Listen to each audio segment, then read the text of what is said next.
cela que les managers doivent orienter leurs efforts vers la réduction de ces coûts.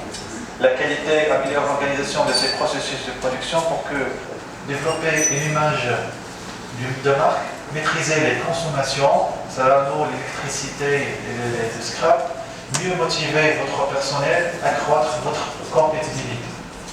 La norme ISO 9001-2015 permet la reconnaissance de la qualité auprès de vos clients, la confiance de vos clients, ainsi un gain ressenti en qualité et en productivité.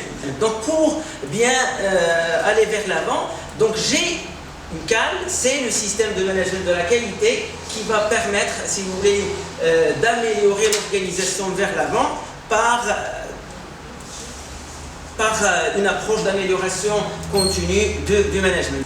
Donc il peut gérer son entreprise avec l'expérience, peut-être avec certaines méthodes qui sont déjà sur place ou bien enseignées dans les universités et les écoles. Aujourd'hui, la Chambre de commerce et d'industrie et de services de Tanger, Tétouan, Hossima a organisé un séminaire sur la mise en place des systèmes de management ISO 9001, ISO 14001 et OSAS 18011, dont l'objectif de sensibiliser les partenaires de la Chambre, entre autres les entreprises, mais aussi les étudiants, ainsi les institutions.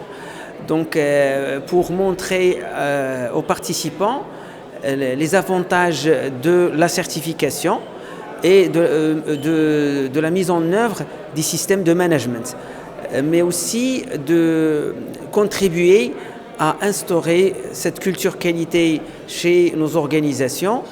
Donc c'était un séminaire très intéressant et aussi les questions des participants, que ce soit des entreprises, que ce soit des étudiants, a enrichi le débat entre les intervenants et les participants. Deuxièmement, on parle plus de documents, de procédures et de manuels qualité, on parle actuellement de l'information documentée. Donc c'est pourquoi, là je dis toujours que les clients de ISO 9001, ce sont les entreprises. Donc déjà je vais essayer de parler un petit peu de Unicorn Business Consulting. Donc on est un cabinet de conseil en management. Donc notre principale mission, bien sûr, est de mettre à la disposition de la petite et moyenne entreprise un ensemble d'outils, un ensemble de un arsenal d'outils pour vraiment réussir ou bien pour vraiment mettre en place un système de management bien formé. Donc réellement comment faire, mais déjà le pourquoi faire, pourquoi la petite et moyenne entreprise devrait actuellement, aujourd'hui en 2016, avoir donc un certificat. Mes préoccupations professionnelles me poussent à assister à ce genre d'événement. Cette journée d'exposition pour la mise en œuvre sur des normes dans les entreprises, l'ISO 9001, l'ISO 14001 et l'OSAS 18001, m'a permis d'enrichir mes connaissances en savoir et aussi en expérience. Et cela est le fruit d'un écoute actif des intervenants, à savoir M. Ben Daoud Soufiane, ingénieur en système qualité, qui a évoqué le coût de la qualité totale et aussi les différentes normes, notamment le système de management de la qualité, l'ISO 9001, le système de management d'environnement, l'ISO 14001 et par la suite le système de la prévention des risques, c'est l'OSAS 18001, dans son exposition. Par la suite, notre cher professeur M. Mbarki a intervenu dans le volet de la norme ISO 9001 version 2015 comme un nouveau système de management. Et finalement, M. Oussama Rachid est un gérant, consultant en Encore Business Consulting, a évoqué la problématique des subventions et des exigences obligatoires. Finalement, ou bien pour conclure, cette journée était riche en informations et en savoir. Pour les jeunes, c'est ce séminaire qui est fait aussi pour les jeunes, pour être à la hauteur, pour être certifié. Il fallait changer toute la donne, si vous voulez bien.